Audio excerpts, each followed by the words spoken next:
ਆਓ ਅਸੀਂ ਪਰਮੇਸ਼ਵਰ ਦੇ ਵਚਨ ਦਾ ਅਧਿਐਨ ਉਪਦੇਸ਼ ਸਿਰਲੇਖ ਸਾਰੇ ਭੇਤਾਂ ਵਿੱਚੋਂ ਸਭ ਤੋਂ ਵੱਡਾ ਭੇਤ ਦੇ ਨਾਲ ਕਰੀਏ। ਕੁਲੂਸੀਆ ਅਧਿਆਇ 1 ਅਤੇ 2 ਵਿੱਚ ਲਿਖਿਆ ਹੈ, ਪਰਮੇਸ਼ਵਰ ਸਾਰੇ ਭੇਤਾਂ ਦਾ ਸਭ ਤੋਂ ਵੱਡਾ ਭੇਤ ਹੈ। ਸਾਰੇ ਭੇਤਾਂ ਦਾ ਸਭ ਤੋਂ ਵੱਡਾ ਭੇਤ ਜਿਸ ਦਾ ਅਸੀਂ ਅੱਜ ਅਧਿਐਨ ਕਰਨ ਜਾ ਰਹੇ ਹਾਂ, ਉਹ ਆਤਮਿਕ ਰੂਪ ਵਿੱਚ ਮੌਜੂਦ ਪਰਮੇਸ਼ਵਰ ਨਹੀਂ ਹਨ, ਜੋ ਕਿ ਬਹੁਤ ਸਾਰੇ ਲੋਕਾਂ ਦਾ ਇੱਕ ਸਧਾਰਨ ਵਿਚਾਰ ਹੈ, ਪਰ ਉਹ ਪਰਮੇਸ਼ਵਰ ਹਨ ਜੋ ਇਸ ਧਰਤੀ ਉੱਤੇ ਸਰੀਰ ਵਿੱਚ ਆਉਂਦੇ ਹਨ। ਜਦੋਂ ਪਰਮੇਸ਼ਵਰ ਦੀ ਗੱਲ ਆਉਂਦੀ ਹੈ ਤਾਂ ਜਿਵੇਂ ਕਿ ਉਤਪਤ 1 ਵਿੱਚ ਲਿਖਿਆ ਹੈ, ਬਹੁਤ ਸਾਰੇ ਲੋਕ ਆਸਾਨੀ ਨਾਲ ਸੋਚਦੇ ਹਨ ਕਿ ਸਰਵਸ਼ਕਤੀਮਾਨ ਪਰਮੇਸ਼ਵਰ ਨੇ ਸਵਰਗ ਅਤੇ ਧਰਤੀ ਅਤੇ ਉਹਦੀਆਂ ਸਾਰੀਆਂ ਵਸਤਾਂ ਦੀ ਰਚਨਾ ਆਪਣੇ ਵਚਨ ਨਾਲ ਕੀਤੀ। ਲੋਕ ਆਸਾਨੀ ਨਾਲ ਸੋਚਦੇ ਹਨ ਕਿ ਪਰਮੇਸ਼ਵਰ ਉਹ ਹਨ ਜਿਨ੍ਹਾਂ ਨੇ ਆਪਣੀ ਸਮਰਥ ਨੂੰ ਮਿਸਰ ਵਿੱਚ 10 ਵਿਪਤਾਵਾਂ ਲਿਆਉਣ ਦੇ ਦੁਆਰਾ ਪ੍ਰਗਟ ਕੀਤਾ, ਜਿਹੜੇ ਫਸਾਦ ਦੇ ਦੁਆਰਾ ਇਜ਼ਰਾਈਲੀਆਂ ਨੂੰ ਦੁੱਖ ਅਤੇ ਪਾਪ ਦੇ ਦੇਸ਼ ਤੋਂ ਕੱਢ ਲਿਆਏ, ਅਤੇ ਜਿਨ੍ਹਾਂ ਨੇ ਲਾਲ ਸਮੁੰਦਰ ਨੂੰ ਆਪਣੀ ਸ਼ਕਤੀਸ਼ਾਲੀ ਹੱਥਾਂ ਨਾਲ ਵੰਡਿਆ। ਸਭ ਲੋਕ ਸੋਚਦੇ ਹਨ ਕਿ ਸਰਵਸ਼ਕਤੀਮਾਨ ਅਤੇ ਸ਼ਕਤੀਸ਼ਾਲੀ ਪਰਮੇਸ਼ਵਰ ਜਿਨ੍ਹਾਂ ਨੇ ਮਹਾਨ ਨਗਰੀ ਯਰੀਹੋ ਦੀ ਮਜ਼ਬੂਤ ਕੰਧਾਂ ਨੂੰ ਇੱਕ ਵਾਰ ਫਿਰ ਸੁੱਟ ਦਿੱਤਾ, ਜਦੋਂ ਇਜ਼ਰਾਈਲੀਆਂ ਨੇ ਸ਼ਹਿਰ ਦੇ ਚਾਰੋਂ ਪਾਸੇ ਘੁੰਮਣਾ ਬੰਦ ਕੀਤਾ ਅਤੇ ਚਿল্ਲਾਏ। ਇਸ ਤਰ੍ਹਾਂ ਲੋਕ ਪਰਮੇਸ਼ਵਰ ਨੂੰ ਦੇਖਦੇ ਹਨ। ਜਦੋਂ ਪਰਮੇਸ਼ਵਰ ਇਸ ਧਰਤੀ ਉੱਤੇ ਸਰੀਰ ਵਿੱਚ ਹੋ ਕੇ ਆਏ, ਉਹ ਪਰਮੇਸ਼ਵਰ ਨੂੰ ਪਹਿਚਾਨਣ ਵਿੱਚ ਅਸਫਲ ਹੋਏ, ਕਿਉਂਕਿ ਪਰਮੇਸ਼ਵਰ ਦਾ ਸਰੂਪ ਉਹਨਾਂ ਦੇ ਵਿਚਾਰਾਂ ਤੋਂ ਕਾਫੀ ਅਲੱਗ ਸੀ। ਇਸ ਕਾਰਨ ਬਾਈਬਲ ਵਿੱਚ ਲਿਖਿਆ ਹੈ, ਪਰਮੇਸ਼ਵਰ ਇਸ ਧਰਤੀ ਉੱਤੇ ਸਭ ਭੇਤਾਂ ਦੇ ਭੇਤ ਦੇ ਰੂਪ ਵਿੱਚ ਆਏ। ਆਓ ਅਸੀਂ ਯਹੂਨਾ ਅਧਿਆਇ 1 ਵਚਨ 1 ਵਿੱਚ ਪਰਮੇਸ਼ਵਰ ਦੀ ਸਿੱਖਿਆ ਨੂੰ ਦੇਖੀਏ। ਆਦਿ ਵਿੱਚ ਸ਼ਬਦ ਸੀ, ਔਰ ਸ਼ਬਦ ਪਰਮੇਸ਼ਵਰ ਦੇ ਸੰਗ ਸੀ, ਅਤੇ ਸ਼ਬਦ ਪਰਮੇਸ਼ਵਰ ਸੀ। ਪਰ ਆਇਤ 14 ਵਿੱਚ ਸ਼ਬਦ ਕੀ ਬਣਿਆ? ਸ਼ਬਦ ਪਰਮੇਸ਼ਵਰ ਹੈ। ਇਸ ਲਈ ਲਿਖਿਆ ਹੈ, ਸ਼ਬਦ ਦੇਹਧਾਰੀ ਹੋਇਆ ਅਤੇ ਕਿਰਪਾ ਤੇ ਸੱਚਾਈ ਨਾਲ ਭਰਪੂਰ ਹੋ ਕੇ ਸਾਡੇ ਵਿੱਚ ਵਾਸ ਕੀਤਾ, ਅਤੇ ਅਸਾਂ ਉਸ ਦਾ ਤੇਜ ਪਿਤਾ ਦੇ ਇਕਲੌਤੇ ਦੇ ਤੇਜ ਵਰਗਾ ਡਿੱਠਾ। ਆਦਿ ਵਿੱਚ ਪਰਮੇਸ਼ਵਰ ਨੇ ਆਪਣੇ ਸ਼ਬਦ ਨਾਲ ਸਵਰਗ ਅਤੇ ਧਰਤੀ ਦੀ ਰਚਨਾ ਕੀਤੀ ਅਤੇ ਅੰਬਰ ਦੇ ਪਾਣੀਆਂ ਨੂੰ ਹੇਠਲੇ ਪਾਣੀਆਂ ਤੋਂ ਅਲੱਗ ਕੀਤਾ। ਉਹਨਾਂ ਨੇ ਧਰਤੀ ਅਤੇ ਸਮੁੰਦਰ ਬਣਾਇਆ। ਉਹਨਾਂ ਨੇ ਸਭ ਪ੍ਰਕਾਰ ਦੇ ਰੁੱਖ ਅਤੇ ਧਰਤੀ ਤੇ ਰਹਿਣ ਵਾਲੇ ਸਾਰੇ ਪ੍ਰਾਣੀਆਂ, ਸਮੁੰਦਰ ਵਿੱਚ ਰਹਿਣ ਵਾਲੇ ਸਮੁੰਦਰੀ ਪ੍ਰਾਣੀਆਂ ਅਤੇ ਆਕਾਸ਼ ਦੇ ਸਾਰੇ ਪੰਛੀਆਂ ਨੂੰ ਬਣਾਇਆ। ਬਾਈਬਲ ਸਾਖੀ ਦਿੰਦੀ ਹੈ ਕਿ ਸਰਵਸ਼ਕਤੀਮਾਨ ਪਰਮੇਸ਼ਵਰ ਜਿਨ੍ਹਾਂ ਦੇ ਕੋਲ ਅਜਿਹੀ ਸ਼ਾਨਦਾਰ ਸ਼ਕਤੀ ਹੈ, ਉਹਨਾਂ ਨੇ ਸਰੀਰ ਪਾ ਕੇ ਸਾਡੇ ਵਿੱਚ ਡੇਰਾ ਕੀਤਾ। ਦੂਸਰੇ ਸ਼ਬਦਾਂ ਵਿੱਚ ਪਰਮੇਸ਼ਵਰ ਜਿਹੜੇ ਧਰਮੀ ਹਨ, ਪਾਪੀ ਦਾ ਲਿਬਾਸ ਪਾ ਕੇ ਪਛਤਾਵੇ ਵੱਲ ਸਾਡੀ ਅਗਵਾਈ ਕਰਨ ਅਤੇ ਸਾਨੂੰ ਬਚਾਉਣ ਇਸ ਧਰਤੀ ਤੇ ਆਏ। ਇਹ ਇਸ ਤਰ੍ਹਾਂ ਹੈ ਕਿ ਪਿਤਾ ਤੇ ਮਾਤਾ ਜੋ ਨਿਰਦੋਸ਼ ਹਨ, ਆਪਣੇ ਬੱਚਿਆਂ ਨੂੰ ਲੱਭਣ ਲਈ ਕੈਦੀਆਂ ਦੀ ਪੋਸ਼ਾਕ ਪਾ ਕੇ ਉਹਨਾਂ ਨੂੰ ਸੁਧਾਰਨ ਅਤੇ ਸਹੀ ਰਸਤੇ ਤੇ ਉਹਨਾਂ ਦੀ ਅਗਵਾਈ ਕਰਨ ਇਸ ਜੇਲ੍ਹ ਵਿੱਚ ਆਏ।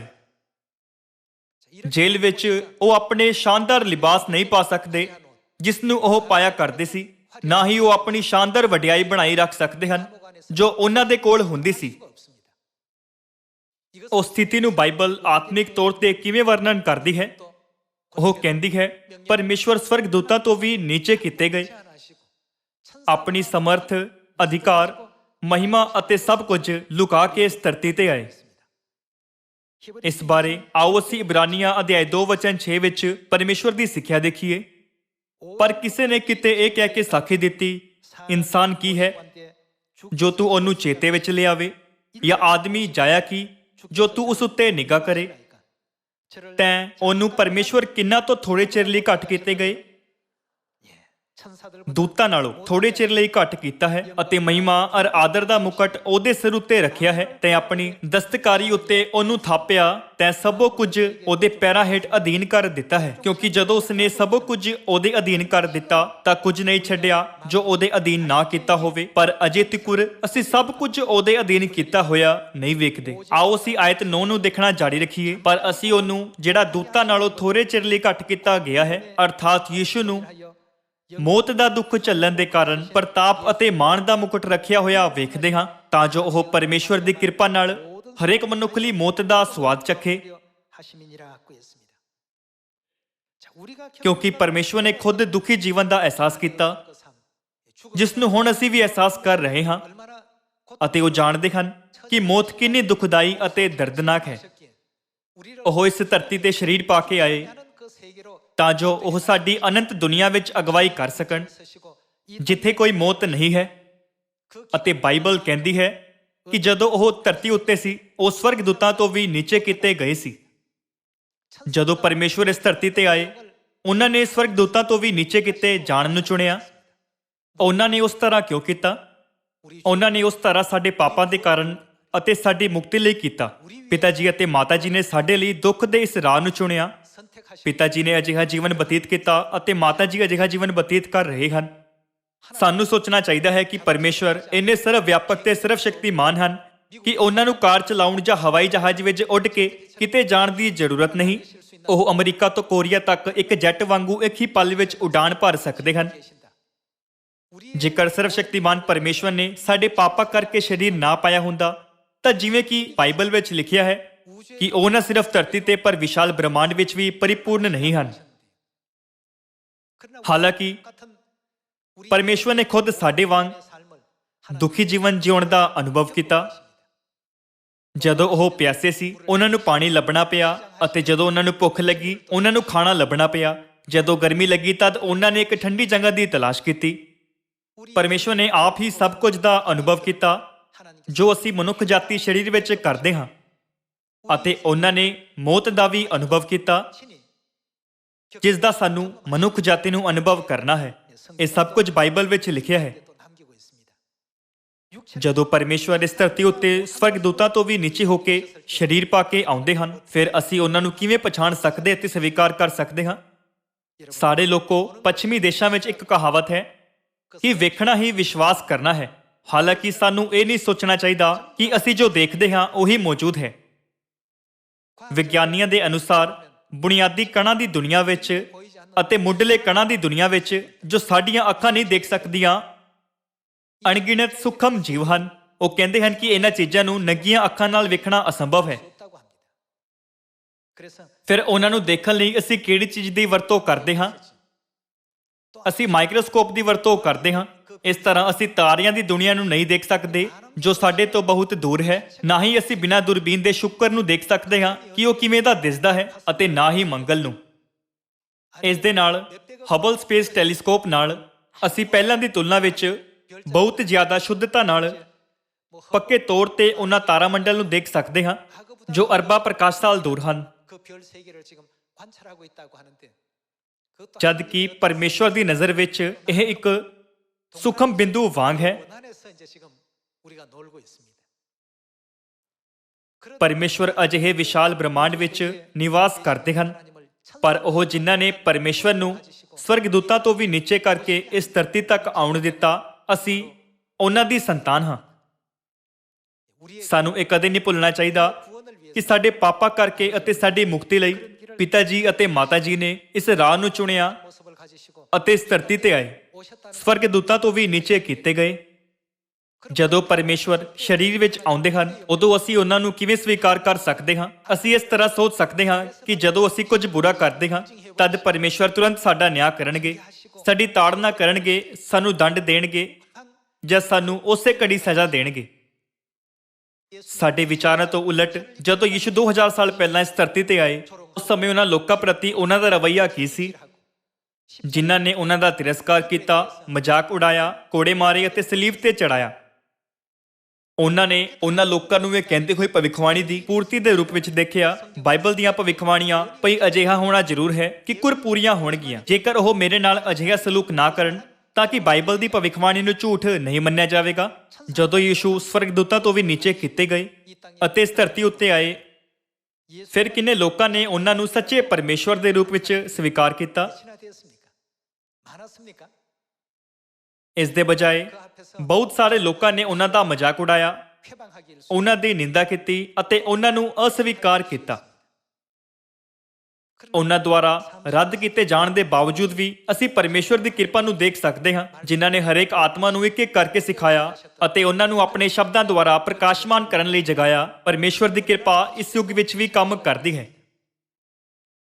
ਇਸ ਲਈ ਜਿਵੇਂ ਕਿ ਨੰਗੀਆਂ ਅੱਖਾਂ ਨਾਲ ਦੇਖਿਆ ਜਾਂਦਾ ਹੈ, ਸਿਰਫ ਉਹਨਾਂ ਜਿਹਾ ਹੀ ਮੌਜੂਦ ਨਹੀਂ ਹੈ। ਸਾਡੀਆਂ ਅੱਖਾਂ ਹਵਾ ਨੂੰ ਨਹੀਂ ਦੇਖ ਸਕਦੀਆਂ, ਸਾਡੀਆਂ ਅੱਖਾਂ ਪੌਣ ਨੂੰ ਵੀ ਨਹੀਂ ਦੇਖ ਸਕਦੀਆਂ। ਅਸੀਂ ਅਜਿਹੀਆਂ ਅੱਖਾਂ ਨਾਲ ਕਿਵੇਂ ਪਿਤਾ ਪਰਮੇਸ਼ਵਰ ਅਤੇ ਮਾਤਾ ਪਰਮੇਸ਼ਵਰ ਨੂੰ ਲੱਭ ਸਕਦੇ ਹਾਂ? ਸਾਡੇ ਕੰਨਾਂ ਬਾਰੇ ਕੀ? ਆਡੀਓ ਫ੍ਰੀਕਵੈਂਸੀ ਨਾਮ ਦੀ ਵੀ ਕੋਈ ਵਸਤੂ ਹੈ ਜੋ ਮੌਜੂਦ ਹੈ। ਕੁਝ ਫ੍ਰੀਕਵੈਂਸੀ ਅਜਿਹੀ ਹੈ ਜਿਨ੍ਹਾਂ ਨੂੰ ਸਾਡੇ ਕੰਨ ਸੁਣ ਸਕਦੇ ਹਨ ਅਤੇ ਕੁਝ ਫ੍ਰੀਕਵੈਂਸੀ ਅਜਿਹੀ ਹੈ ਜਿਨ੍ਹਾਂ ਨੂੰ ਸਾਡੇ ਕੰਨ ਨਹੀਂ ਸੁਣ ਸਕਦੇ। ਬਹੁਤ ਘੱਟ ਫ੍ਰੀਕਵੈਂਸੀ ਵੀ ਹੈ ਜੋ ਅਸੀਂ ਸੁਣ ਨਹੀਂ ਸਕਦੇ।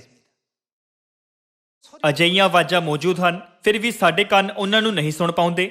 ਇਸ ਲਈ ਸਾਨੂੰ ਇਹ ਸੋਚਦੇ ਹੋਏ ਕਿ ਅਸੀਂ ਕੁਝ ਸੁਣ ਸਕਦੇ ਹਾਂ, ਆਪਣੀ ਪ੍ਰਸ਼ੰਸਾ ਨਹੀਂ ਕਰਨੀ ਚਾਹੀਦੀ। ਨਾ ਹੀ ਸਾਡੀਆਂ ਅੱਖਾਂ ਨੂੰ ਸਭ ਕੁਝ ਦਿਖਾਈ ਦਿੰਦਾ ਹੈ ਅਤੇ ਨਾ ਹੀ ਸਾਡੇ ਕੰਨਾਂ ਨੂੰ ਸਭ ਕੁਝ ਸੁਣਾਈ ਦਿੰਦਾ ਹੈ। ਮੈਂ ਪਹਿਲਾਂ ਵੀ ਤੁਹਾਨੂੰ ਇਹ ਕਹਾਣੀ ਦੱਸੀ ਸੀ। ਜਦੋਂ ਮੈਂ ਪਹਿਲੀ ਵਾਰ ਸ਼੍ਰੀਲੰਕਾ ਗਿਆ ਸੀ, ਮੈਂ ਦੇਖਿਆ ਕਿ ਉੱਥੇ ਜ਼ਿਆਦਾ ਖੇਤੀ ਕੀਤੀ ਜਾਂਦੀ ਹੈ, ਇਸ ਲਈ ਖੇਤਾਂ ਵਿੱਚ ਬਹੁਤ ਸਾਰੇ ਡੱਡੂ ਸੀ।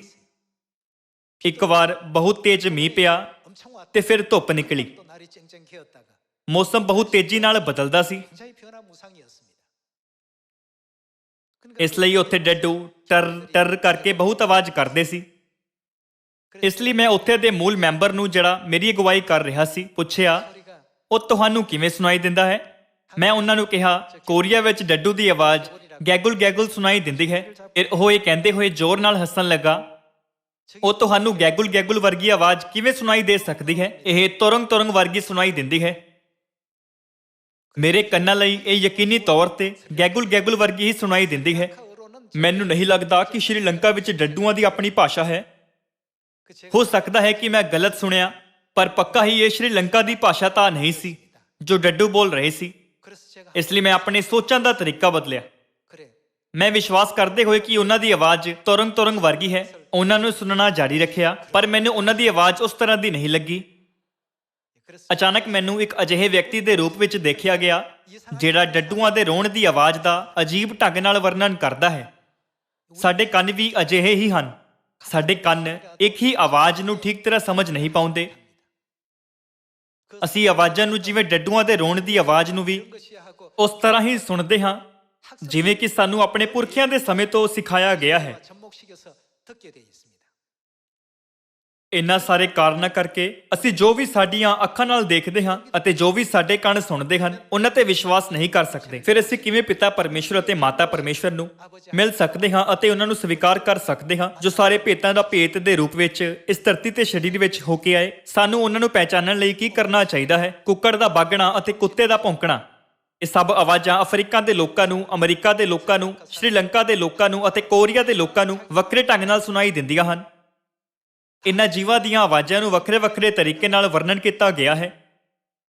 ਇਸ ਅਨੁਭਵ ਦੇ ਦੁਆਰਾ ਮੈਂ ਇੱਕ ਵਾਰ ਫਿਰ ਅਹਿਸਾਸ ਕੀਤਾ ਕਿ ਜੋ ਵੀ ਅਸੀਂ ਦੇਖਦੇ ਜਾਂ ਸੁਣਦੇ ਹਾਂ, ਉਸ ਉੱਤੇ ਯਕੀਨ ਕਰਨ ਦੀ ਬਜਾਏ ਸਭ ਤੋਂ ਬੁੱਧੀਮਾਨ ਅਤੇ ਸਭ ਤੋਂ ਚਲਾਕ ਤਰੀਕਾ ਪਰਮੇਸ਼ਵਰ ਦੀ ਸਿੱਖਿਆਵਾਂ ਦਾ ਪਾਲਣ ਕਰਨਾ ਹੈ, ਜਿਸ ਨੂੰ ਉਹਨਾਂ ਨੇ ਸਭ ਤੋਂ ਸਹੀ ਤਰੀਕੇ ਦੇ ਰੂਪ ਵਿੱਚ ਨਿਰਧਾਰਤ ਕੀਤਾ ਹੈ। ਸਾਨੂੰ ਬਾਈਬਲ ਨੂੰ ਕਦੇ ਵੀ ਆਪਣੇ ਖੁਦ ਦੇ ਵਿਚਾਰਾਂ ਨਾਲ ਨਹੀਂ ਦੇਖਣਾ ਚਾਹੀਦਾ। ਮੈਂ ਵਿਸ਼ਵਾਸ ਕਰਦਾ ਹਾਂ ਕਿ ਬਾਈਬਲ ਵਿੱਚ ਪਰਮੇਸ਼ਵਰ ਸਾਨੂੰ ਜੋ ਕਹਿੰਦੇ ਹਨ ਅਤੇ ਪਰਮੇਸ਼ਵਰ ਸਾਨੂੰ ਜੋ ਸਿਖਾਉਂਦੇ ਹਨ, ਉਸ ਨੂੰ ਦੇਖਣਾ ਚਾਹੀਦਾ ਹੈ। ਆਓ ਅਸੀਂ ਯਹੂਨਾ ਅਧਿਆਇ 1:10 ਦੇਖੀਏ। ਪਰਮੇਸ਼ਵਰ ਇਸ ਸੰਸਾਰ ਵਿੱਚ ਆਏ, ਕਿਸੇ ਨੇ ਵੀ ਨਹੀਂ ਜਾਣਿਆ ਕਿ ਉਹ ਸਰੀਰ ਵਿੱਚ ਇਸ ਜਗਤ ਵਿੱਚ ਹਨ। ਉਹ ਜਗਤ ਵਿੱਚ ਸੀ ਅਤੇ ਜਗਤ ਕਿਵੇਂ ਰਚਿਆ ਗਿਆ? ਜਗਤ ਉਸ ਤੋਂ ਰਚਿਆ ਗਿਆ, ਮਤਲਬ ਉਸਨੇ ਇਸ ਨੂੰ ਬਣਾਇਆ। ਫਿਰ ਵੀ ਲੋਕਾਂ ਨੇ ਉਸ ਨੂੰ ਨਾ ਪਛਾਤਾ, ਪਰ ਜਗਤ ਨੇ ਉਸ ਨੂੰ ਨਾ ਪਛਾਤਾ। ਉਹ ਆਪਣੇ ਘਰ ਆਇਆ ਔਰ ਜਿਹੜੇ ਉਸ ਦੇ ਆਪਣੇ ਸਨ, ਉਹਨਾਂ ਨੇ ਉਸ ਨੂੰ ਕਬੂਲ ਨਾ ਕੀਤਾ। ਉਹ ਆਏ ਅਤੇ ਉਹਨਾਂ ਨੇ ਦੱਸਿਆ ਕਿ ਉਹ ਪਰਮੇਸ਼ਵਰ ਹਨ, ਪਰ ਕਿਸੇ ਨੇ ਵੀ ਉਹਨਾਂ ਨੂੰ ਸਵੀਕਾਰ ਨਹੀਂ ਕੀਤਾ। ਅਜਿਹਾ ਇਸ ਲਈ ਸੀ ਕਿਉਂਕਿ ਉਹ ਉਹਨਾਂ ਦੀਆਂ ਅੱਖਾਂ ਵਿੱਚ ਪਰਮੇਸ਼ਵਰ ਵਰਗੇ ਵਿਖਾਈ ਨਹੀਂ ਦਿੱਤੇ, ਅਤੇ ਜਦੋਂ ਉਹਨਾਂ ਨੇ ਆਪਣੇ ਕੰਨਾਂ ਨਾਲ ਉਸ ਦੀ ਸਿੱਖਿਆ ਨੂੰ ਸੁਣਿਆ ਤਦ ਉਹ ਪਰਮੇਸ਼ਵਰ ਵਾਂਗ ਨਹੀਂ ਲੱਗੇ। ਸਾਨੂੰ ਬਾਈਬਲ ਦੀਆਂ ਭਵਿੱਖਬਾਣੀਆਂ ਦਾ ਪਾਲਣ ਕਰਨਾ ਚਾਹੀਦਾ ਹੈ। ਪਰਮੇਸ਼ਵਰ ਉਸੇ ਤਰ੍ਹਾਂ ਪ੍ਰਗਟ ਹੋਣਗੇ ਜਦੋਂ ਦੂਸਰੀ ਵਾਰ ਆਉਣਗੇ, ਕਿਉਂਕਿ ਇਹ ਭਵਿੱਖਬਾਣੀ ਕੀ ਉਹ ਜਗਤ ਵਿੱਚ ਸੀ, ਸਾਨੂੰ ਪਹਿਲਾਂ ਤੋਂ ਹੀ ਦਿੱਤੀ ਗਈ। ਇਸ ਲਈ ਸਾਨੂੰ ਇਹ ਨਹੀਂ ਕਹਿਣਾ ਚਾਹੀਦਾ ਕਿ ਉਹ ਕਦੋਂ ਇਸ ਸੰਸਾਰ ਵਿੱਚ ਸੀ, ਮੈਂ ਉਹਨਾਂ ਨੂੰ ਕਦੇ ਨਹੀਂ ਦੇਖਿਆ। ਇਸ ਦੇ ਬਜਾਏ ਸਾਨੂੰ ਇਸ ਗੱਲ ਤੇ ਪੱਕਾ ਵਿਸ਼ਵਾਸ ਕਰਨਾ ਚਾਹੀਦਾ ਹੈ ਕਿ ਉਹ ਸੰਸਾਰ ਵਿੱਚ ਸੀ, ਅਤੇ ਸਾਨੂੰ ਭਵਿੱਖਬਾਣੀ ਦੇ ਦੁਆਰਾ ਉਹਨਾਂ ਨੂੰ ਪਹਿਚਾਨਣ ਦੇ ਤਰੀਕਿਆਂ ਨੂੰ ਲੱਭਣਾ ਚਾਹੀਦਾ ਹੈ ਕਿ ਉਹ ਕਿੱਥੇ ਸੀ, ਕਿਵੇਂ ਸੀ, ਤੇ ਉਹਨਾਂ ਨੇ ਇਸ ਸੰਸਾਰ ਵਿੱਚ ਕੀ ਕੀਤਾ। ਜਦੋਂ ਸਰੀਰ ਵਿੱਚ ਆਏ ਪਰਮੇਸ਼ਰ ਨੂੰ ਲੱਭਣ ਦੀ ਗੱਲ ਆਉਂਦੀ ਹੈ ਤਦ ਸਾਨੂੰ ਪਰਮੇਸ਼ਰ ਨੂੰ ਆਪਣੇ ਤਰੀਕੇ ਨਾਲ ਨਹੀਂ ਲੱਭਣਾ ਚਾਹੀਦਾ, ਪਰ ਬਾਈਬਲ ਅਤੇ ਉਸ ਦੀਆਂ ਸਿੱਖਿਆਵਾਂ ਦੇ ਅਨੁਸਾਰ ਮਿਲਣਾ ਚਾਹੀਦਾ ਹੈ। ਸਾਨੂੰ ਉਸ ਪਰਮੇਸ਼ਰ ਨੂੰ ਕਬੂਲ ਕਰਨਾ ਚਾਹੀਦਾ ਹੈ ਜੋ ਬਾਈਬਲ ਦੀਆਂ ਭਵਿੱਖਬਾਣੀਆਂ ਦੇ ਅਨੁਸਾਰ ਆਏ ਅਤੇ ਉਹਨਾਂ ਨੇ ਸਾਰੀਆਂ ਭਵਿੱਖਬਾਣੀਆਂ ਨੂੰ ਪੂਰਾ ਕੀਤਾ ਤੇ ਕਿਤੇ ਉਹ ਸਾਡੀ ਅਗਵਾਈ ਕਰਨ। ਆਓ ਅਸੀਂ ਉਹਨਾਂ ਦਾ ਪਾਲਨ ਕਰਨ ਵਾਲੇ ਬਣੀਏ। ਫਿਰ ਉਹਨਾਂ ਲੋਕਾਂ ਨੂੰ ਜਿਹੜੇ ਇਹ ਨਹੀਂ ਜਾਣਦੇ ਕਿ ਪਰਮੇਸ਼ਰ ਇਸ ਸੰਸਾਰ ਵਿੱਚ ਹਨ, ਸਾਨੂੰ ਕਿਹੋ ਜਿਹਾ ਨਜ਼ਰੀਆ ਅਤੇ ਸਿੱਖਿਆ ਦੇਣੀ ਚਾਹੀਦੀ ਹੈ। ਆਓ ਅਸੀਂ ਪ੍ਰਕਾਸ਼ ਦੀ ਪੋਥੀ ਅਧਿਆਇ 14 ਦੇਖੀਏ। ਪ੍ਰਕਾਸ਼ ਦੀ ਪੋਥੀ ਅਧਿਆਇ 14 ਵਚਨ 3 ਵਿੱਚ ਲਿਖਿਆ ਹੈ ਕਿ ਉਹ ਸਿੰਘਾਸਨ ਦੇ ਅੱਗੇ ਅਤੇ ਚੌਹਾਂ ਜੰਤੂਆਂ ਅਤੇ ਉਹਨਾਂ ਬਜ਼ੁਰਗਾਂ ਦੇ ਅੱਗੇ ਇੱਕ ਨਵਾਂ ਗੀਤ ਗਾਉਂਦੇ ਹਨ ਅਤੇ ਉਹਨਾਂ 1,44,000 ਤੋਂ ਬਿਨਾਂ ਜਿਹੜੇ ਧਰਤੀ ਉਹ ਮੁੱਲ ਲਏ ਹੋਏ ਸਨ, ਜਿਹੜੇ ਇਸ ਧਰਤੀ ਤੇ ਮੁੱਲ ਲਏ ਗਏ ਸਨ, ਉਹਨਾਂ ਦਾ ਵਰਣਨ ਪ੍ਰਕਾਸ਼ ਦੀ ਪੋਥੀ ਅਧਿਆਇ 14 ਵਿੱਚ ਕੀਤਾ ਗਿਆ ਹੈ। ਆਇਤ 4 ਵਿੱਚ ਇਹ ਲਿਖਿਆ ਹੈ ਕਿ ਇਹ ਉਹ ਹਨ ਜਿਹੜੇ ਤੀਵੀਆਂ ਦੇ ਨਾਲ ਭ੍ਰਿਸ਼ਟ ਨਹੀਂ ਹੋਏ, ਕਿਉਂ ਜੋ ਇਹ ਕੁਵਾਰੇ ਹਨ। ਇਹ ਉਹ ਹਨ ਭਈ ਜਿੱਥੇ ਕਿਤੇ ਲੇਲਾ ਜਾਂਦਾ ਹੈ ਉਹ ਉਹਦੇ ਮਗਰ ਮਗਰ ਤੁਰਦੇ ਹਨ। ਇਹ ਪਰਮੇਸ਼ਰ ਅਤੇ ਲੇਲੇ ਦੇ ਲਈ ਪਹਿਲਾ ਫਲ ਹੋਣ ਨੂੰ ਮਨੁੱਖਾਂ ਵਿੱਚੋਂ ਮੁੱਲ ਲਏ ਗਏ ਸਨ। ਫਿਰ ਲੋਕ ਜਿਹੜੇ ਇਸ ਧਰਤੀ ਤੇ ਬਚਾਏ ਗਏ ਹਨ ਉਹ ਪਰਮੇਸ਼ਰ ਨੂੰ ਕਿੱਥੇ ਮਿਲਦੇ ਹਨ? ਯਹੂਨਾ ਨੂੰ ਦਿੱਤਾ ਗਿਆ ਪ੍ਰਕਾਸ਼ਨ ਸਾਨੂੰ ਇੱਕ ਮਹੱਤਵਪੂਰਨ ਸੰਕੇਤ ਅਤੇ ਜਵਾਬ ਦਿੰਦਾ ਹੈ। ਆਓ ਅਸੀਂ ਇਸ ਪ੍ਰਸ਼ਨ ਦਾ ਉੱਤਰ ਲੱਭੀਏ। ਲੋਕ ਜਿਹੜੇ ਇਸ ਧਰਤੀ ਤੇ ਛੁਡਾਏ ਗਏ ਹਨ ਉਹ ਪਰਮੇਸ਼ਰ ਨੂੰ ਕਿੱਥੇ ਮਿਲਦੇ ਹਨ? ਆਓ ਪ੍ਰਕਾਸ਼ ਦੀ ਪੋਥੀ ਅਧਿਆਇ 14 ਵਚਨ 1 ਪੜ੍ਹੀਏ। ਮੈਂ ਨਿਗਾਹ ਕੀਤੀ ਤਾਂ ਕਿ ਵੇਖਦਾ ਹਾਂ ਭਈ ਲੇਲਾ ਸਿਯੋਨ ਦੇ ਪਹਾੜ ਉੱਤੇ ਖਲੋਤਾ ਹੈ ਤੇ ਉਹਦੇ ਨਾਲ 1,44,000 ਹਨ ਜਿਨ੍ਹਾਂ ਦੇ ਮੱਥੇ ਉੱਤੇ ਉਹਦਾ ਨਾਮ ਅਤੇ ਉਹਦੇ ਪਿਤਾ ਦਾ ਨਾਮ ਲਿਖਿਆ ਹੋਇਆ ਹੈ। ਲੋਕ ਜਿਹੜੇ ਇਸ ਧਰਤੀ ਤੇ ਬਚਾਏ ਗਏ ਹਨ ਉਹ ਪਰਮੇਸ਼ਵਰ ਦੇ ਨਾਲ ਕਿੱਥੇ ਖੜੇ ਹਨ? ਉਹ ਪਰਮੇਸ਼ਵਰ ਦੇ ਨਾਲ ਸਿਯੋਨ ਵਿੱਚ ਖੜੇ ਹਨ। ਫਿਰ ਸਾਨੂੰ ਪਰਮੇਸ਼ਵਰ ਨੂੰ ਲੱਭਣ ਅਤੇ ਉਹਨਾਂ ਨੂੰ ਮਿਲਣ ਲਈ ਕਿੱਥੇ ਜਾਣਾ ਚਾਹੀਦਾ ਹੈ? ਸਾਨੂੰ ਪਹਿਲਾਂ ਸਿਯੋਨ ਵਿੱਚ ਜਾਣਾ ਚਾਹੀਦਾ ਹੈ। ਫਿਰ ਕੀ ਉਹ ਰਸੂਲ ਯਹੂਨਾ ਨੂੰ ਦਿੱਤਾ ਗਿਆ ਪ੍ਰਕਾਸ਼ਨ ਹੀ ਹੈ ਜੋ ਕਹਿੰਦਾ ਹੈ ਕਿ ਪਰਮੇਸ਼ਵਰ ਸਿਯੋਨ ਵਿੱਚ ਹਨ? ਆਓ ਅਸੀਂ ਇਸ ਦਾ ਜਵਾਬ ਜ਼ਬੂਰਨ ਦੀ ਪੋਥੀ ਵਿੱਚ ਲੱਭੀਏ। ਆਓ ਅਸੀਂ ਜ਼ਬੂਰਨ ਦੀ ਪੋਥੀ ਅਧਿਆਇ 132 ਵਚਨ 13 ਪੜ੍ਹੀਏ। ਯਹੋਵਾ ਨੇ ਤਾਂ ਪਰਮੇਸ਼ਵਰ ਨੇ ਕਿਸ ਜਗ੍ਹਾ ਨੂੰ ਚੁਣਿਆ ਹੈ? ਸਿਯੋਨ ਨੂੰ ਚੁਣਿਆ। ਉਹਨੇ ਆਪਣੇ ਵਸੇਬੇ ਲਈ ਉਹਨੂੰ ਪਸੰਦ ਕੀਤਾ। ਇਹ ਸਦਾ ਲਈ ਮੇਰਾ ਵਿਸ਼ਰਾਮ ਧਾਮ ਹੋਵੇਗਾ। ਬਾਈਬਲ ਕਹਿੰਦੀ ਹੈ ਕਿ ਸਿਯੋਨ ਉਹ ਜਗ੍ਹਾ ਹੈ ਜਿੱਥੇ ਪਰਮੇਸ਼ਵਰ ਸਦਾ ਲਈ ਵਿਸ਼ਰਾਮ ਕਰਨਗੇ। ਮੈਂ ਇੱਥੇ ਵਸਾਂਗਾ। ਮੈਂ ਇਸ ਨੂੰ ਪਸੰਦ ਜੋ ਕਰ ਲਿਆ ਹੈ। ਮੈਂ ਉਹਦੇ ਰਿਜ਼ਕ ਵਿੱਚ ਕਾਫੀ ਬਰਕਤ ਦਿਆਂਗਾ ਅਤੇ ਉਹਦੇ ਕੰਗਾਲਾਂ ਨੂੰ ਰੋਟੀ ਨਾਲ ਰਜਾਵਾਂਗਾ। ਮੈਂ ਉਹਦੇ ਜਾਜਕਾਂ ਨੂੰ ਮੁਕਤੀ ਦਾ ਲਿਬਾਸ ਪਵਾਵਾਂਗਾ। ਉਹ ਯਾਜਕ ਕਿੱਥੇ ਹਨ ਜਿਨ੍ਹਾਂ ਨੂੰ ਮੁਕਤੀ ਦੇ ਕੱਪੜੇ ਪਹਿਨਾਏ ਜਾਣਗੇ? ਬਾਈਬਲ ਕਹਿੰਦੀ ਹੈ ਕਿ ਉਹ ਜਾਜਕ ਜਿਹੜੇ ਸਿਯੋਨ ਵਿੱਚ ਹਨ ਉਹ ਮੁਕਤੀ ਦੇ ਕੱਪੜੇ ਪਾਉਣਗੇ। ਫਿਰ ਪਰਮੇਸ਼ਵਰ ਨੂੰ ਮਿਲਣ ਲਈ ਸਾਨੂੰ ਕਿੱਥੇ ਹੋਣਾ ਚਾਹੀਦਾ ਹੈ? ਸਾਨੂੰ ਸਿਯੋਨ ਵਿੱਚ ਹੋਣਾ ਚਾਹੀਦਾ ਹੈ ਜਿੱਥੇ ਪਰਮੇਸ਼ਵਰ ਵਸੇਬਾ ਕਰਦੇ ਹਨ। ਸਮੁੰਦਰ ਦੀ ਰੇਤ ਦੇ ਵਾਂਗ ਸੰਸਾਰ ਵਿੱਚ ਬਹੁਤ ਸਾਰੇ ਚਰਚ ਹਨ। ਹਾਲਾਂਕਿ ਕੀ ਉਹਨਾਂ ਨੂੰ ਸਿਯੋਨ ਕਿਹਾ ਜਾ ਸਕਦਾ ਹੈ? ਉਹਨਾਂ ਨੂੰ ਕਦੇ ਵੀ ਸਿਯੋਨ ਨਹੀਂ ਕਿਹਾ ਜਾ ਸਕਦਾ। ਅਜਿਹਾ ਇਸ ਲਈ ਹੈ ਕਿਉਂਕਿ ਸਿਯੋਨ ਉਹ ਜਗ੍ਹਾ ਹੈ ਜਿੱਥੇ ਪਰਮੇਸ਼ਵਰ ਦੇ ਪਰਵ ਮਨਾਏ ਜਾਂਦੇ ਹਨ। ਸਬਤ, ਪਸਾ, ਪਤੀੜੀ ਰੋਟੀ ਦਾ ਪਰਵ, ਪਹਿਲੇ ਫਲ ਦਾ ਪਰਵ, ਪਰਮੇਸ਼ਵਰ ਦੇ ਪਰਵ ਆਦਿ। ਹਾਲਾਂਕਿ ਅਜਿਹਾ ਕੋਈ ਵੀ ਪਰਵ ਦੂਜੇ ਚਰਚਾਂ ਦੇ ਸਿਧਾਂਤਾਂ ਜਾਂ ਸਿੱਖਿਆਵਾਂ ਵਿੱਚ ਮੌਜੂਦ ਹੈ ਹੀ ਨਹੀਂ। ਫਿਰ ਆਓ ਅਸੀਂ ਜ਼ਬੂਰਾਂ ਦੀ ਪੋਥੀ ਅਧਿਆਇ 133 ਵਚਨ 1 ਦੇਖੀਏ ਕਿ ਪਰਮੇਸ਼ਵਰ ਸਿਯੋਨ ਵਿੱਚ ਕਿਸ ਪ੍ਰਕਾਰ ਦੇ ਕੰਮ ਕਰਦੇ ਹਨ। ਵੇਖੋ ਕਿੰਨਾ ਚੰਗਾ ਤੇ ਸੋਹਣਾ ਹੈ ਭਾਈ ਭਰਾ ਮਿਲ ਜੁਲ ਕੇ ਵਸਣ।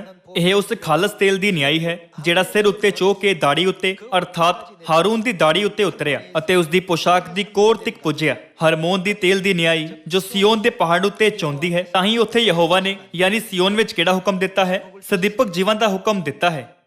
ਪਰਮੇਸ਼ਵਰ ਨੇ ਕਿੱਥੇ ਸਦੀਪਕ ਜੀਵਨ ਦਾ ਹੁਕਮ ਦਿੱਤਾ ਹੈ? ਸਿਯੋਨ ਵਿੱਚ। ਫਿਰ ਕੀ ਸਦੀਪਕ ਜੀਵਨ ਦੀ ਕਿਰਪਾ ਅਤੇ ਆਸੀਸ਼ ਉਹਨਾਂ ਨੂੰ ਦਿੱਤੀ ਜਾ ਸਕਦੀ ਹੈ ਜਿਹੜੇ ਸਿਯੋਨ ਵਿੱਚ ਨਹੀਂ ਹਨ?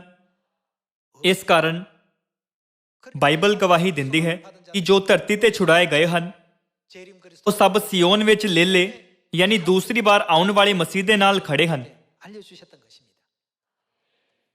ਸਾਨੂੰ ਆਪਣੀਆਂ ਅੱਖਾਂ ਅਤੇ ਆਪਣੇ ਕੰਨਾਂ ਵਰਗੀਆਂ 5 ਇੰਦਰੀਆਂ ਉੱਤੇ ਨਿਰਭਰ ਨਹੀਂ ਹੋਣਾ ਚਾਹੀਦਾ, ਪਰ ਸਾਨੂੰ ਸਿਰਫ ਪਰਮੇਸ਼ਵਰ ਦੇ ਨਿਰਦੇਸ਼ਨ ਤੇ ਨਿਰਭਰ ਹੋਣਾ ਚਾਹੀਦਾ ਹੈ। ਸਾਨੂੰ ਬਾਈਬਲ ਦੇ ਜ਼ਰੀਏ ਦਿੱਤੇ ਜਾਂਦੇ ਹਨ। ਫਿਰ ਉਹ ਲੋਕ ਕਿੱਥੇ ਹਨ ਜਿਨ੍ਹਾਂ ਨੇ ਪਰਮੇਸ਼ਰ ਨੂੰ ਸਵੀਕਾਰ ਕੀਤਾ ਅਤੇ ਬਚਾਏ ਗਏ ਹਨ? ਉਹ ਸਿਯੋਨ ਵਿੱਚ ਹਨ। ਜ਼ਬੂਰਾਂ ਦੀ ਪੋਥੀ ਅਧਿਆਇ 133 ਵਿੱਚ ਪਰਮੇਸ਼ਵਰ ਨੇ ਸਦੀਪਕ ਜੀਵਨ ਦਾ ਹੁਕਮ ਪ੍ਰਦਾਨ ਕਰਨ ਦਾ ਵਾਅਦਾ ਕੀਤਾ। ਫਿਰ ਪਰਮੇਸ਼ਵਰ ਕਿਵੇਂ ਸਦੀਪਕ ਜੀਵਨ ਦੀ ਆਸੀਸ਼ ਦਿੰਦੇ ਹਨ?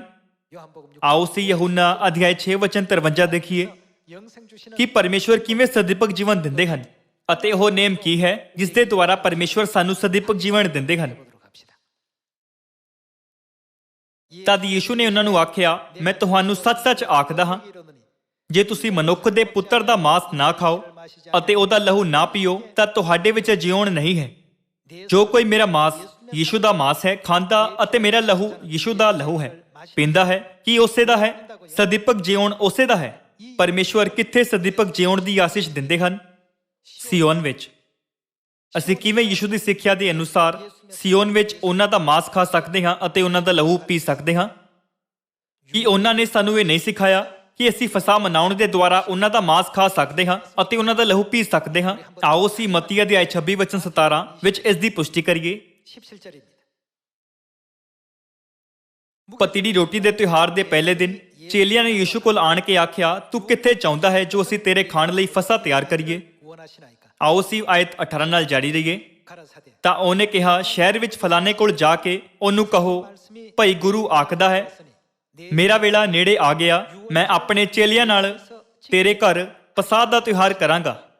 ਚੇਲਿਆਂ ਨੇ ਜਿਸ ਤਰ੍ਹਾਂ ਯੀਸ਼ੂ ਨੇ ਉਹਨਾਂ ਨੂੰ ਹੁਕਮ ਦਿੱਤਾ ਸੀ ਉਸੇ ਤਰ੍ਹਾਂ ਕੀਤਾ ਅਤੇ ਪਸਾਹ ਤਿਆਰ ਕੀਤਾ। ਆਓ ਆਇਤ 26 ਵੱਲ ਮੁੜੀਏ ਅਤੇ ਦੇਖੀਏ ਕਿ ਪਸਾਹ ਦਾ ਭੋਜਨ ਕਰਦੇ ਸਮੇਂ ਯੀਸ਼ੂ ਨੇ ਫਸਾਹ ਦੀ ਰੋਟੀ ਅਤੇ ਦਾਖਰਸ ਵਿੱਚ ਕੀ ਅਰਥ ਰੱਖਿਆ।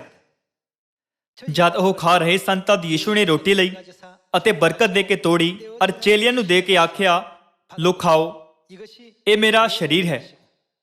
ਯਹੂਨਾ ਅਧਿਆਇ 6 ਦੇ ਅਨੁਸਾਰ ਕਿਸ ਤਰ੍ਹਾਂ ਦੇ ਲੋਕ ਸਦੀਪਕ ਜੀਵਨ ਪ੍ਰਾਪਤ ਕਰਨਗੇ? ਕੀ ਇਹ ਨਹੀਂ ਲਿਖਿਆ ਹੈ, ਜਿਹੜਾ ਮਨੁੱਖ ਦੇ ਪੁੱਤਰ ਦਾ ਮਾਂਸ ਖਾਂਦਾ ਹੈ ਅਤੇ ਉਸ ਦਾ ਲਹੂ ਪੀਂਦਾ ਹੈ, ਸਦੀਪਕ ਜੀਵਨ ਉਸੇ ਦਾ ਹੈ? ਫਿਰ ਯੀਸ਼ੂ ਨੇ ਆਪਣੇ ਸਰੀਰ ਦੀ ਤੁਲਨਾ ਕਿਸ ਨਾਲ ਕੀਤੀ? ਯੀਸ਼ੂ ਨੇ ਆਪਣੇ ਸਰੀਰ ਦੀ ਤੁਲਨਾ ਪਸਾਹ ਦੀ ਰੋਟੀ ਨੂੰ ਇਹ ਕਹਿੰਦੇ ਹੋਏ ਕੀਤੀ, ਇਹ ਮੇਰਾ ਸਰੀਰ, ਮੇਰਾ ਮਾਂਸ ਹੈ। ਆਇਤ 27 ਇਹ ਕਹਿੰਦੀ ਹੈ, ਫਿਰ ਉਸਨੇ ਪਿਆਲਾ ਲਿਆ ਜਿਸ ਵਿੱਚ ਫਸਾਹ ਦਾ ਦਾਖਰਸ ਸੀ ਅਤੇ ਧੰਨਵਾਦ ਕੀਤਾ ਅਤੇ ਉਹਨਾਂ ਨੂੰ ਦਿੱਤਾ ਅਤੇ ਕਿਹਾ, ਇਸ ਵਿੱਚੋਂ ਪੀਓ, ਕਿਉਂਕਿ ਇਹ ਨੇਮ ਦਾ ਮੇਰਾ ਉਹ ਲਹੂ ਹੈ ਜਿਹੜਾ ਬਹੁਤਿਆਂ ਦੀ ਖਾਤਰ ਪਾਪਾਂ ਦੀ ਮਾਫੀ ਦੇ ਲਈ ਵਹਾਇਆ ਜਾਂਦਾ ਹੈ। ਪਰਮੇਸ਼ਵਰ ਸਿਯੋਨ ਵਿੱਚ ਸਦੀਪਕ ਜੀਵਨ ਦੀ ਆਸੀਸ਼ ਪ੍ਰਦਾਨ ਕਰਦੇ ਹਨ ਜਿੱਥੇ ਪਰਵ ਮਨਾਏ ਜਾਂਦੇ ਹਨ। ਫਿਰ ਕਿਸਨੇ ਸਾਨੂੰ ਪਸਾਹ ਦੀ ਰੋਟੀ ਅਤੇ ਦਾਖਰਸ ਦਿੱਤਾ ਜਿਹੜਾ ਯੀਸ਼ੂ ਦੇ ਸਰੀਰ ਅਤੇ ਲਹੂ ਨੂੰ ਦਰਸਾਉਂਦਾ ਹੈ, ਜਿਸ ਦੇ ਦੁਆਰਾ ਅਸੀਂ ਸਿਯੋਨ ਵਿੱਚ ਸਦੀਪਕ ਜੀਵਨ ਪਾ ਸਕਦੇ ਹਾਂ। ਕਿ ਪਿਤਾ ਆਨਸੰਗ ਹੋਂਗ ਜੀ ਉਹ ਨਹੀਂ ਹਨ ਜਿਨ੍ਹਾਂ ਨੇ ਨਵੇਂ ਨੇਮ ਦੇ ਦੁਆਰਾ ਪਸਾਹ ਬਾਰੇ ਗਵਾਹੀ ਦਿੱਤੀ ਜੋ 1600 ਸਾਲਾਂ ਤੋਂ ਗੁਪਤ ਰਿਹਾ ਅਤੇ ਉਸ ਨੂੰ ਸਾਡੇ ਉੱਤੇ ਪ੍ਰਗਟ ਕੀਤਾ ਅਤੇ ਮਨਾਉਣ ਦੀ ਇਜਾਜ਼ਤ ਦਿੱਤੀ। ਇਸ ਲਈ ਉਹ ਪਰਮੇਸ਼ਵਰ ਹਨ। ਉਹਨਾਂ ਨੇ ਸਿਯੋਨ ਵਿੱਚ ਸਦੀਪਕ ਜੀਵਨ ਦੀ ਆਸੀਸ਼ ਪ੍ਰਦਾਨ ਕੀਤੀ ਹੈ। ਕੀ ਇਹ ਸੱਚ ਨਹੀਂ ਕਿ ਸਵਰਗੀ ਪਿਤਾ ਮਸੀਹ ਆਨਸੰਗ ਹੋਂਗ ਜੀ ਅਤੇ ਨਵੀਂ ਯਰੂਸ਼ਲਮ ਸਵਰਗੀ ਮਾਤਾ ਜੀ ਨੇ ਸਾਡੇ ਲਈ ਸਦੀਪਕ ਜੀਵਨ ਦੇ ਰਾਹ ਨੂੰ ਫਸਾਹ ਦੀ ਰੋਟੀ ਅਤੇ ਫਸਾਹ ਦੇ ਦਾਖਰਸ ਦੁਆਰਾ ਨਹੀਂ ਖੋਲਿਆ? ਇਸ ਧਰਤੀ ਤੇ ਅਣਗਿਣਤ ਬਾਈਬਲ ਦੇ ਵਿਦਵਾਨਾਂ ਨੇ ਜਨਮ ਲਿਆ ਅਤੇ ਮਰ ਵੀ ਗਏ। ਭਾਵੇਂ ਵਿਦਵਾਨਾਂ ਨੇ ਬਾਈਬਲ ਦਾ ਅਧਿਐਨ ਬਹੁਤ ਬਰੀਕੀ ਨਾਲ ਕੀਤਾ ਹੋਵੇ, ਕੀ ਕਾਰਨ ਸੀ ਜੋ ਇੱਕ ਵੀ ਫਸਾਹ ਨੂੰ ਨਹੀਂ ਲੱਭ ਸਕਿਆ? ਸਿਰਫ ਕੌਣ ਪਸਾਹ ਦੀ ਸੱਚਾਈ ਲੈ ਕੇ ਆ ਸਕਦਾ ਹੈ? ਉਹ ਸਿਰਫ ਪਰਮੇਸ਼ਵਰ ਹਨ। ਆਓ ਅਸੀਂ ਯਸ਼ਾਇਆ ਦੇ 25ਵੇਂ ਅਧਿਆਇ ਦੁਆਰਾ ਇਸ ਗੱਲ ਦੀ ਪੁਸ਼ਟੀ ਕਰੀਏ ਕਿ ਸਿਰਫ ਪਰਮੇਸ਼ਵਰ ਹੀ ਇਸ ਸੱਚਾਈ ਨੂੰ ਲਿਆ ਸਕਦੇ ਹਨ। ਭਾਵੇਂ ਪਰਮੇਸ਼ਵਰ ਇੱਕ ਭੇਤ ਵਾਂਗ ਆਉਂਦੇ ਹਨ, ਪਰ ਫਿਰ ਵੀ ਅਜਿਹੇ ਲੋਕ ਵੀ ਹਨ ਜਿਹੜੇ ਉਹਨਾਂ ਨੂੰ ਪਹਿਚਾਨ ਲੈਂਦੇ ਅਤੇ ਸਵੀਕਾਰ ਵੀ ਕਰਦੇ ਹਨ। ਇਸ ਲਈ ਪਰਮੇਸ਼ਵਰ ਸਾਡੇ ਨਾਲ ਵਾਅਦਾ ਕਰਦੇ ਹਨ, ਨਿੱਕਾ ਜਿਹਾ 1000 ਹੋ ਜਾਵੇਗਾ ਅਤੇ ਛੋਟਾ ਇੱਕ ਬਲਵੰਤ ਕੌਮ। ਚਾਹੇ ਸਾਡਾ ਭਾਗ ਪਹਿਲਾਂ ਛੋਟਾ ਸੀ, ਪਰ ਅੰਤ ਵਿੱਚ ਅਸੀਂ ਬਹੁਤ ਵੱਧ ਜਾਵਾਂਗੇ। ਇਹ ਉਸ ਵੇਲੇ ਹੋਵੇਗਾ ਜਦੋਂ ਅਸੀਂ ਪਿਤਾ ਅਤੇ ਮਾਤਾ ਜੀ ਦੀ ਇੱਛਾ ਨੂੰ ਮਹਿਸੂਸ ਕਰਾਂਗੇ ਅਤੇ ਖੁਸ਼ਖਬਰੀ ਦਾ ਸਮਰੀਆ ਅਤੇ ਧਰਤੀ ਦੇ ਬੰਨੇ ਤਿੱਕਰ ਪ੍ਰਚਾਰ ਕਰਾਂਗੇ।